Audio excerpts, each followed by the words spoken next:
అయోధ్య రాముల వారిని తలుచుకోకుండా ఉండలేము. అలాగే అయోధ్య పూజా సామాగ్రి కూడా వాడకుండా ఉండలేము. అయోధ్య పూజా సామాగ్రి వాడండి, మీ పూజని పరిపూర్ణం చేసుకోండి. డీలర్షిప్, డిస్ట్రిబ్యూషన్, హోల్సేల్ కై సంప్రదించవలసిన నంబర్లు. త్రిపురలో స్టూడెంట్లకు హెచ్ఐవి. ఓ అయ్యా, ఇట్లయితే ఎట్లరా నాయన. 47 మంది మృతి, ఏకంగా 828 మందికి పాజిటివ్.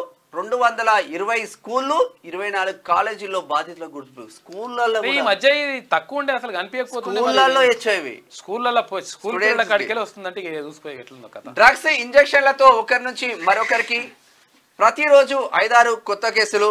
ఇది ఇట్లా ఉంటే మొత్తం మీద త్రిపుర స్టూడెంట్లకు హెచ్ఐవి అనేది పెద్ద త్రిపురనే కాదు, మరి అసలు యాక్చువల్గా ఏదో మొత్తం శాపగత నీరులే కట్టిట్టు పోతున్నట్టుంది. చాలా జాగ్రత్తగా ఉండండి.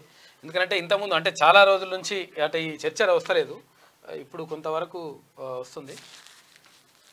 అయితే ఇంకొక విషయం కూడా, ఇక్కడ త్రిపుర స్టూడెంట్లకు హెచ్ఐవి డ్రగ్స్ వల్ల ముఖ్యమంత్రి రేవంత్ రెడ్డి గారు పదే చెప్తున్నటువంటి మాట, డ్రగ్స్ గంజాయిని అరికట్టాలంటే తీవ్రమైన ఉక్కుపాదం పెట్టాలని చెప్పిండు. దానికోసం ఇక్కడ మత్తు ఇంజెక్షన్లు ఒకరికి ఇచ్చుడు తోటి ఇంతమందికి అంటే ఇప్పుడు ఆ ఇంజెక్షన్ ఉంటది కదా, ఆ ఇంజెక్షన్ ఇచ్చి మళ్ళీ వానికి వీడికి ఇచ్చేసి 10 మందికి ఇచ్చుకుంటూ పోతారు అన్నట్టు. కొంచెం మంది ఇచ్చుకుంటూ పోతారు. ఇట్లా హెచ్ఐవి సోకింది అందరికి. ఇంకా గమ్మత్ విషయం ఏంటంటే, ఇదే ఉత్తరప్రదేశ్ రాష్ట్రంలో యోగి ఆదిత్యనాథ్ గారు ముఖ్యమంత్రిగా ఉన్నాడు.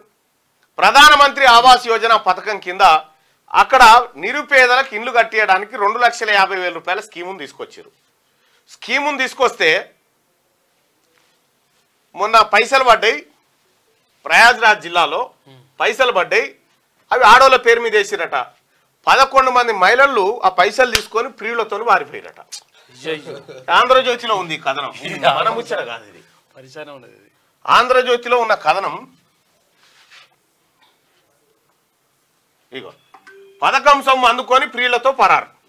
యూపీలో ఆవాస్ యోజన నిధులను దుర్వినియోగం చేసిన 11 మంది వివాహితలు. ఇంక ఇప్పుడే కాదు, ఇదివరకు వేస్తే కూడా 4 వారిపోయారట. అయ్యో, విషయం ఏంటంటే, ఎందుకురా వీళ్ళు ఇల్లు ఎందుకు కట్టలేదురా అంటే, ఎక్కడిల్లు సార్ పైసలు వాళ్ళ పేరు మీద ఏమైనా వాళ్ళు ఎత్తుకొని పోయారు, కథం అటే పోయారు అని చెప్పి వాళ్ళ భర్తలు ఫిర్యాదు చేస్తే బయటపడ్డదట. పాపం. సో ఈ విధంగా భారతీయ జనతా పార్టీ పరిపాలిస్తున్న రాష్ట్రంలో పరిస్థితులు ఉంటే, ఇక ఈ రాష్ట్రంలో ఫిరాయింపుల పైన భారతీయ జనతా పార్టీ కూడా మాట్లాడుతూ ఉంది. ఇక్కడ ఉక్కుపాదం మోపాల్సిందే డ్రగ్స్ గంజాయి మీద, లేకపోతే చాలా తీవ్రమైనటువంటి పరిణామాలు ఉంటాయి.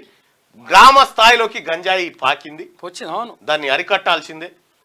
ముఖ్యమంత్రి గారు ఇంకా సీరియస్ అయినటువంటి యాక్షన్ ప్లాన్ చేయాల్సిందే దీని మీద. ఈ సమాజానికి 220 స్కూల్ అంటే చాలా డేంజర్ కదా. స్కూళ్ళు ఇది కథ.